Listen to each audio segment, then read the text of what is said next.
श्री जगदम्बिकाय नमः। श्री दुर्गा सप्तशती द्वितीयोऽध्याय।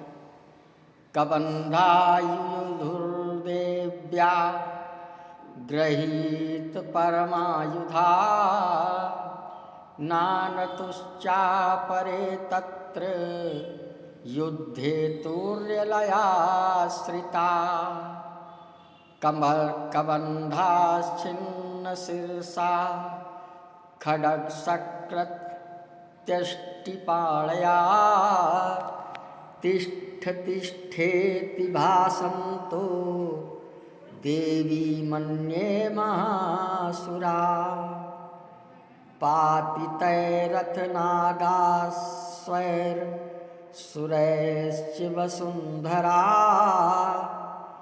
अगम्या साभवत्तत्र यत्राभूत्समहारणा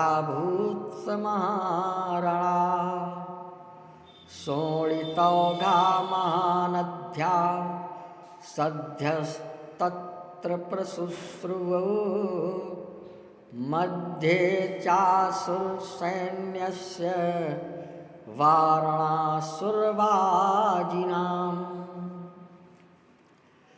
क्षणेन तन्महासैन्य सुराणां तथाम्बिका निन्ने क्षयं यथा वैनस्तृण दारुमहाचयम्। पृथ्वी पर गिर पड़े। कितनों को ही देवी ने एक बाँह, एक पैर और एक नेत्र वाले करके दो टुकड़ों में चीर डाला।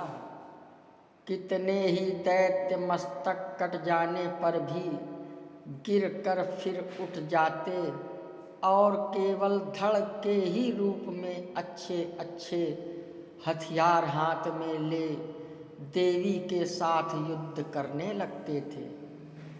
दूसरे कबंध युद्ध के बाजों की लय पर नाचते थे।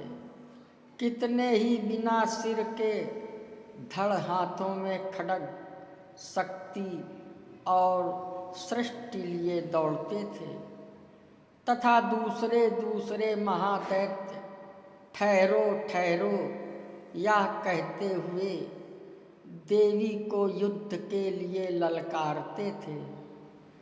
जहाँ वह घोर संग्राम हुआ था वहाँ की धरती देवी के गिराए हुए रथ, हाथी, घोड़े और असुरों की लाशों से ऐसी पट गई थी कि वहाँ चलना फिरना असंभव हो गया था। दैत्यों की सेना में हाथी, घोड़े और असुरों के शरीरों से इतनी अधिक मात्रा में रक्तपात हुआ था कि थोड़ी ही देर में वहाँ खून की बड़ी बड़ी नदियाँ बहने लगीं। जगदम्बा ने असुरों की विशाल सेना को क्षण भर में नष्ट कर दिया।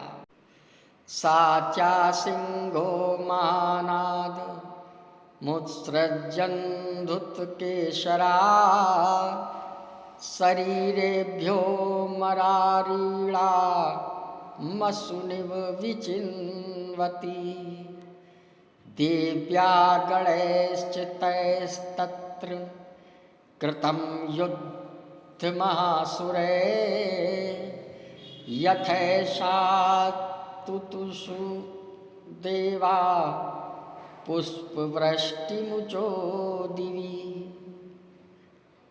इत श्री मार्कंडेय पुराणे सावर्णिके मन्वन्तरे देवी महात्म्ये महिषासुर सैन्य वधो नाम द्वितीयोऽध्याय।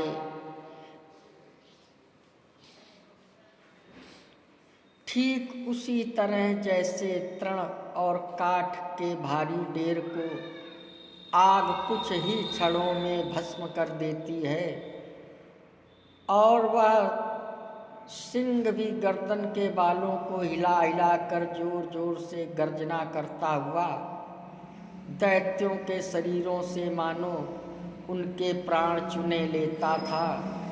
वहाँ देवी के गणों ने भी उन महादैत्यों के साथ ऐसा युद्ध किया जिससे आकाश में खड़े हुए देवतागण उन पर बहुत संतुष्ट हुए और फूल बरसाने लगे। इस प्रकार श्री मार्कंडेय पुराण में सावर्णिक मनवंतर की कथा के अंतर्गत देवी महात्म्य में महिषासुर की सेना का वध नामक दूसरा अध्याय पूरा हुआ। अगर आप हमारे चैनल में नए आए हो तो सब्सक्राइब करें, लाइक करें, शेयर। श्री जगदम्बिकाय नमः।